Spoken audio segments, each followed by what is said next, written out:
जय सागर दीवान सर, आपका बहुत बहुत स्वागत करती हूँ। आपसे मैं सवाल लूंगी, लेकिन उससे पहले शैलेंद्र, किस तरह की प्रतिक्रियाएं? बेंजामिन नेतन्याहू ने भी आधिकारिक बयान जारी कर स्पष्ट कर दिया है कि हमले जारी रहेंगे। खamenei भी ये कह चुके हैं कि रिटेलिएट वो जरूर करेंगे और बहुत बड़ा हमला होगा। अमेरिका की आधिकारिक प्रतिक्रिया भी इस पर सामने आ चुकी है। देखिए जैस्मिन, ये सारा जो क्लैश है, जो सारा कन्फ्रंटेशन है, ये ईरान के न्यूक्लियर प्रोग्राम को लेकर पिछले कई दिनों से चल रहा था। हालांकि अमेरिका भी इसमें इन्वॉल्व था कि इसमें बातचीत के जरिए इस मसले को हल किया जाए, लेकिन इसी बीच आज सुबह 6:15 बजे IDF यानी इजराइल डिफेंस फोर्सेस की तरफ से एक ट्वीट के जरिए बताया गया कि प्रीएम्प्टिव स्ट्राइक्स की गई हैं ईरान के खिलाफ, यानी कि पहले से ही एहतियातन ये स्ट्राइक्स की गई हैं, क्योंकि इजराइल को यह लगता है कि ईरान अपने न्यूक्लियर प्रोग्राम का इस्तेमाल इजराइल के खिलाफ कर सकता है, तो इसलिए उसने ये हमला किया। और उसने ये भी कहा है इजराइल ने कि 9 ऐसे न्यूक्लियर वॉरहेड्स हैं जो कि लगभग तैयार कर लिए थे ईरान ने, और क्योंकि इसका इस्तेमाल वो इजराइल के खिलाफ कर सकता है, इसलिए प्रीएम्प्टिव स्ट्राइक्स किए गए हैं इजराइल की तरफ से ईरान पे। और ऐसे में ये एस्केलेशन आगे बढ़ सकता है, क्योंकि ईरान के जो सुप्रीम कमांडर अयतुल्लाह खमैनी हैं, उनकी तरफ से कहा गया है कि इसकी कड़ी सजा दी जाएगी इजराइल को। हालांकि इस पूरे मामले से अमेरिका ने खुद को दूरी कर ली है, अमेरिका ने दूरी बना ली है। अमेरिका ने कहा है कि ये इजराइल का यूनिलैटरल यानी एक तरफा फैसला था, इसमें अमेरिका का कोई रोल नहीं है। लेकिन साथ ही साथ अमेरिका ने यह भी धमकी दे डाली है कि American forces, American assets, American interest के खिलाफ कोई कार्रवाई ना की जाए, क्योंकि अमेरिका इसमें इन्वॉल्व नहीं है। हालांकि इस पूरे रीजन में जो अमेरिकन फोर्सेज का डिप्लॉयमेंट है, जो उनके बेसिस हैं, वहां पर भी अलर्ट कर दिया गया है, ताकि इस तरह की किसी भी स्ट्राइक से बचने के लिए जो भी तमाम एहतियात उनको बरता जाए। साथ ही साथ इस पूरे मामले को लेकर भारत ने भी अपना रुख साफ किया है। भारत ने दोनों देशों से संयम बरतने के लिए कहा है, और वही भारत ने यह भी कहा है कि बातचीत के जरिए इस मसले को हल करना चाहिए, डीएस्केलेट किया जाना चाहिए इमीडिएटली। और भारत ने वही साथ ही साथ जो दोनों देशों में रह रहे भारतीय हैं, क्योंकि इजराइल में और ईरान में दोनों जगह पे भारतीय हैं, उनको कहीं ना कहीं ये कहा है कि अपनी सुरक्षा का वो खास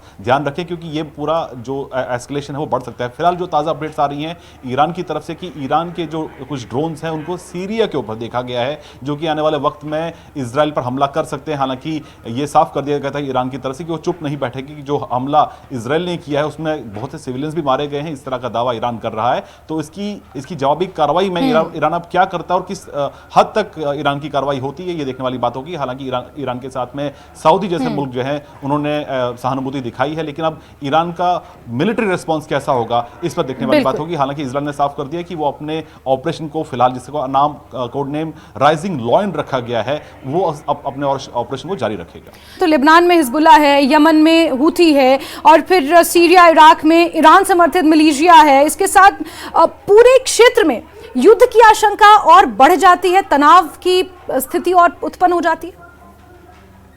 देखिए, सबसे पहले आप देखिए कि इस सारी झगड़े की जड़ क्या है। सारे झगड़े की जड़ शुरू होती है जब हमास का हमला होता है इजराइल के ऊपर, और इजराइल उसको रिटेलिएट करता है। तो ये शुरू जंग होती है इजराइल और हमास की, परंतु इसमें जो बाकी लोग जुड़ते हैं, हिजबुल्लाह, हूती, वो सब ईरान सपोर्टेड है।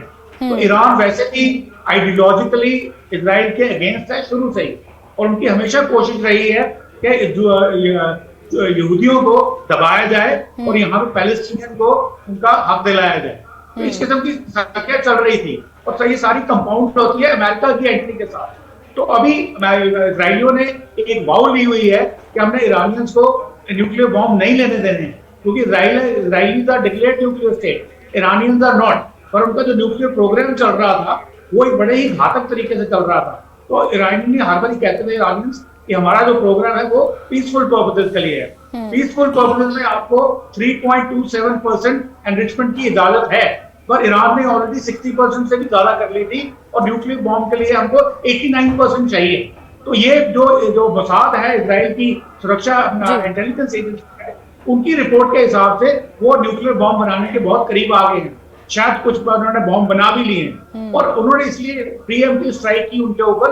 हालांकि अमेरिका ने शायद रोका था नेतन्याहू को कि आप स्ट्राइक मत कीजिए, ताकि तो 2 दिन पहले अमेरिका से ट्रंप साहब का बयान आया है कि देखिए हम जो शायद नेतन्याहू को हमला करने के लिए रोक नहीं पाएंगे, और उन्होंने अपनी फोर्सेस को बोला कि आप अपनी प्रिकॉशनरी मेजर्स ले लीजिए। और अभी भी जब हमला हुआ है तो उन्होंने एकदम से मार्को रूबियो का बयान आया है कि ईरान के लिए, देखिए इसमें हमारा कोई हाथ नहीं है, और इसलिए आप हमारे किसी भी मिलिट्री बेस पे या हमारे किसी भी टारगेट पे अटैक नहीं करेंगे, क्योंकि हमने आपके ऊपर अटैक नहीं किया है। तो ये एक किस्म का बेस है चौकट। अभी उन्होंने अटैक किया है 6 जगह पे और बताया जा रहा है जी कि जी शायद ब्रिगेडियर धीमान, बहुत माफी के साथ आपको रोकना चाह रही हूँ, यहाँ पर एक बड़ी खबर आई है जो दर्शकों को बतानी जरूरी है। ईरान का इजराइल पर जवाबी हमला भी सामने आ चुका है। इजरायली सेना के प्रवक्ता ने यह दावा किया है कि ईरान ने 100 से ज्यादा ड्रोन से हमला किया है। पिछले कुछ घंटों में इजराइल पर अटैक हुए हैं। इजराइल डिफेंस फोर्स यानी कि आईडीएफ ने पुष्टि की है कि ईरान ने परमाणु स्थल पर हमले के जवाब में इजराइल पर 100 से ज्यादा ड्रोन दागे हैं। आईडीएफ ने यह स्पष्ट नहीं किया कि इजराइल वो कब पहुंचेंगे, लेकिन आईडीएफ ने कहा कि ऐसे ड्रोनों को इजराइल पहुंचने में कई घंटे लगेंगे। आईडीएफ प्रवक्ता एफी डिफ्रेन ने शुक्रवार सुबह एक प्रेस कॉन्फ्रेंस में बताया कि ईरान ने हाल के कुछ घंटों में इजराइल की ओर 100 से ज्यादा ड्रोन लॉन्च किए हैं। उन्होंने यह भी बताया कि 200 से ज्यादा आईडीएफ विमानों ने 330 से ज्यादा गोला बारूद के साथ ईरान में 100 से ज्यादा ठिकानों पर हमला किया है। बड़ी खबर आपको बता रहे हैं, तो युद्ध जैसी स्थिति यहां पर उत्पन्न होती हुई नजर आ रही है। जो तनाव और जो बयान सामने आए हैं,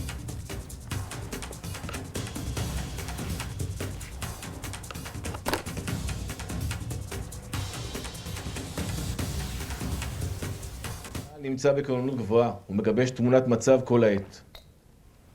בשעות האחרונות איראן שיגרה מעל 100 כלי טיס בלתי מאוישים משטחה לעבר שטח מדינת ישראל. כלל מערכי ההגנה פועלים לירות האיומים. חשוב לשמור על הנחיות פיקוד העורף, הן מצילות חיים. הלילה יצאו לתקיפה 200 מטוסי קרב והטילו מעל 330 חימושים שונים. במהלך הלילה נתקפו מעל 100 מטרות ברחבי איראן, ובתוכן בכירי המטה הכללי האיראני ומובילי תוכנית הגרעין. כעת אני יכול לאשר כי בתקיפה חוסלו בכירי ההנהגה הביטחונית של המשטר האיראני. और तमाम लोग हमारे साथ लगातार जुड़े हुए हैं। आबिद बडगाम से हमारे साथ जुड़ चुके हैं। लेकिन शैलेंद्र, जो ये अभी खबर निकलकर सामने आई है, आईडीएफ खुद इस बात को मान रहा है कि ईरान ने जवाबी हमले करने शुरू कर दिए हैं। क्या अपडेट्स हैं इसको लेकर? ताज़ा रिपोर्ट आ रही है उसके मुताबिक जो ईरान की तरफ से अटैक की कोशिश की जा रही है, उसके जो कुछ यूएवीज हैं वो देखे गए हैं सीरिया और जॉर्डन के ऊपर। हालांकि आईडीएफ की तरफ से कहा गया कि उनको इंटरसेप्ट किया जा रहा है, यानी कि उनकी तरफ से कोई भी हमला जो है उसको कामयाब नहीं होने दिया जाएगा, क्योंकि ये सब लोग जानते हैं कि इजराइल के पास आयरन डोम है, यानी कि जब भी इस पर इस तरह का हमला होता है तो वो उसको पूरी तरह से विफल कर देता है। तो ऐसे में ईरान की तरफ से जो जवाबी कार्रवाई की जा रही है, हालांकि ईरान के जो सुप्रीम लीडर है उनकी तरफ से कहा गया है कि सीवियर पनिशमेंट दिया जाएगा इजराइल को इस हरकत के लिए, लेकिन ऐसे में वो किस हद तक कामयाब हो पाता है देखने वाली बात होगी। हालांकि एस्केलेशन होता हुआ दिखाई दे रहा है, खासतौर से मिडिल ईस्ट में खासतौर से, और ईरान की तरफ से अभी फिलहाल कोशिश की जा रही है इजराइल पर इस तरह का हमला करने की, लेकिन फिलहाल किसी भी तरह के सीधे हमले की बात नहीं की जा रही। ये बताया जा रहा है कि इजराइल की तरफ से कि कुछ घंटे लगेंगे ईरान को रिटेलिएट करने के, लेकिन फिलहाल ग्राउंड पर किस तरह की कोई एक्शन नहीं दिख रही है। लेकिन हमने जो कल रात को देखा था कि बहुत सी सिविलियन बिल्डिंग्स और बहुत से मिलिट्री इंस्टॉलेशंस और जो न्यूक्लियर जो पॉइंट्स हैं, उनके जो एसेट्स हैं, उनको टारगेट किया गया, जिसमें कामयाब रहा है इजराइल। लेकिन अब इसका जवाबी कार्रवाई कैसी होती है, या एस्केलेट कर पाता है नहीं कर पाता है ईरान, ये देखने वाली बात होगी। लेकिन टेंशन फिलहाल पूरे इस क्षेत्र में बनी हुई है, जिसका सीधा असर भारत पर भी पड़ रहा है। और हमारे पास जो खबर है उसके मुताबिक जो एयर इंडिया की फ्लाइट्स हैं, जो इंडिगो की फ्लाइट्स हैं, उनको डाइवर्ट कर दिया गया है, कि पूरा एयर स्पेस जो है ईरान का, इराक का, उसको पूरी तरह से बंद कर दिया गया है। वहीं इजराइल के ऊपर से भी फ्लाइट्स फिलहाल नहीं जा पा रही। तो ऐसे में इसका असर कहीं पे भारत पर भी हो रहा है, एविएशन सेक्टर पर खास तौर से। तो ऐसे में नजर भारत भी बनाए हुआ, और भारत ने भी दोनों देशों से यह आग्रह किया है कि इसको डीएस्केलेट किया जाए, इसको एस्केलेट ना किया जाए, बातचीत के जरिए इस मसले को हल किया जाए। ठीक है शैलेंद्र, आप बने रहिए हमारे साथ। इस बीच आबिद का मैं रुक करूंगी, लेकिन उससे पहले एक बड़ी खबर आ रही है, जहां अंजुमन शरिया शिया जम्मू और कश्मीर के अध्यक्ष आगा सईद हसन अल मौसवी ने ईरान पर इजरायली हमले पर प्रतिक्रिया दी और इसे मानवता के खिलाफ बताया। उन्होंने कहा कि अब ईरान को उन पर जवाबी हमला करने का अधिकार है। ईरान लगातार बता रहा है कि वो यूरेनियम और परमाणु स्थलों का इस्तेमाल विनाश के लिए नहीं, बल्कि अपने फायदे के लिए कर रहे हैं। लेकिन इजरायल और अमेरिका चाहते हैं कि पूरी दुनिया उनका अनुसरण करे और उनसे आगे बढ़े। बहुत अफसोसनाक खबर है,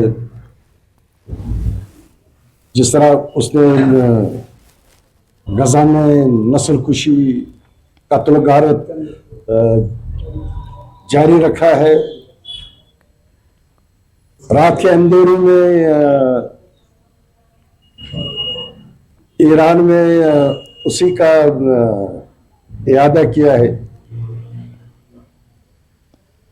ईरान बैनुल अक़वामी क़वानीन का हमेशा एहतराम करता आया है और सिग्नेटरी भी है, और इस बात पर यकीन दहानी कराई है। मैं जो एटमी एनर्जी बना रहा हूँ, मैं ये डिस्ट्रक्शन के लिए नहीं बना रहा हूँ, मैं लोगों के फायदे के लिए बना रहा हूँ। और सीधे बडगाम का रुख करते हैं, आबिद हमारे साथ जुड़े हैं, उनके साथ कुछ यूथ भी हैं। आबिद, जरा बताएं किस तरह का सेंटिमेंट वहां पर लोगों में है जो इजराइल ने ईरान पर हमले किए हैं, और अब खबर यह भी है कि ईरान ने भी रिटेलिएट करना शुरू कर दिया है।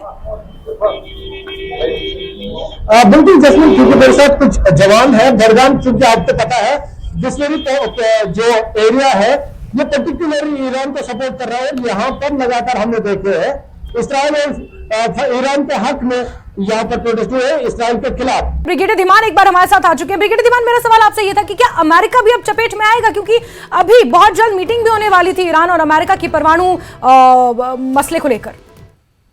देखिए, मीटिंग अभी उनकी मस्कट में भी ऑन है, वो ओमान की मध्यस्थता में हो रही है। थर्ड उनका जो मीटिंग है वो अभी स्केड्यूल है, उसको कैंसिल नहीं किया है। इसीलिए अमेरिका कोशिश कर रहा है कि जो इजराइल ने उसकी मर्जी के बगैर हमला किया है उससे थोड़ा सा डिस्टेंस करे, ताकि कोई बातचीत में कोई मसला निकले। परंतु इजराइल ने थोड़ा प्रीएम्प्ट कर दिया है। परंतु हमें यही याद रखना है अल्टीमेटली इजराइल और अमेरिका एक साथ ही हैं। और जब ईरान की तरफ से जब हमला होगा, इजराइल के ऊपर जब हमला होगा, उसमें हुती, हमास और ये हिजबुल्लाह भी आएगा, क्योंकि हाइब्रिड वॉरफेयर होगा और ये डिफरेंट तरीके से अटैक किया जाएगा इजराइल के अगेंस्ट। तो वहां पे जब इजराइल को बचाने की बारी आएगी, उनकी एयर डिफेंसेस को मजबूत करने की बारी आएगी, तो अमेरिका मिलकर खड़ा होगा इजराइल के साथ। तो इसलिए ये लगता ही है कि अभी बातें जो चल रही है, जो हमें नजर आ रहा है, इसके पीछे बहुत कुछ चल रहा है। बैक चैनल डिप्लोमेसी बहुत ज्यादा है, बैक चैनल डिस्कशन बहुत ज्यादा है, और ये एक बहुत बड़ा खतरा है। ये एक विश्व युद्ध में भी परिवर्तन हो सकता है। बिल्कुल। तो कोशिश पूरी दुनिया करेगी कि ये, क्योंकि दोनों ही के पास न्यूक्लियर वेपन्स हैं, इसलिए इस युद्ध को रोकने की कोशिश हर तरफ से की जाएगी। जैसे अगर आपको याद हो, आज से 2 महीने पहले भी इजराइल ने ईरान के ऊपर हमला किया था, तो ईरान को फेस सेविंग देने के लिए एक छोटा सा हमला करवाया गया था, ताकि दुनिया के सामने लगे कि उन्होंने भी रिटेलिएट किया है। उसके बाद कोई कार्रवाई आगे नहीं की गई, तो उसमें अमेरिका का बहुत बड़ा हाथ था। तो मेरे ख्याल में अमेरिका यहाँ भी, हालांकि नेतन्याहू उनके कहने से निकल गए हैं, तो कोशिश करेंगे कि एक फुल फ्लेज वॉर में ना तब्दील हो। हालांकि रिटेलिएट करने की बात अमेरिका कह चुका है, ईरान कह चुका है, अमेरिका को भी अपनी चपेट में ले चुका है। अपने बयान में अमेरिका का भी जिक्र कर चुका है ईरान। अब देखना यह होगा कि बेंजामिन नेतन्याहू ने जिस तरह से जिक्र किया कि ये हमले जारी रहेंगे। आईडीएफ ये दावा कर रही है कि ईरान की तरफ से जवाबी कार्रवाई शुरू की जा चुकी है। अब ये जंग क्या मोड़ लेगी, क्या कुछ इसमें हलचल होती रहेगी, आपको बताएंगे। लेकिन फिलहाल इस बुलेटिन में इतना ही। न्यूज़ 18 JKLH पर खबरों का सिलसिला जारी रहेगा। बने रहिए हमारे साथ। नमस्कार।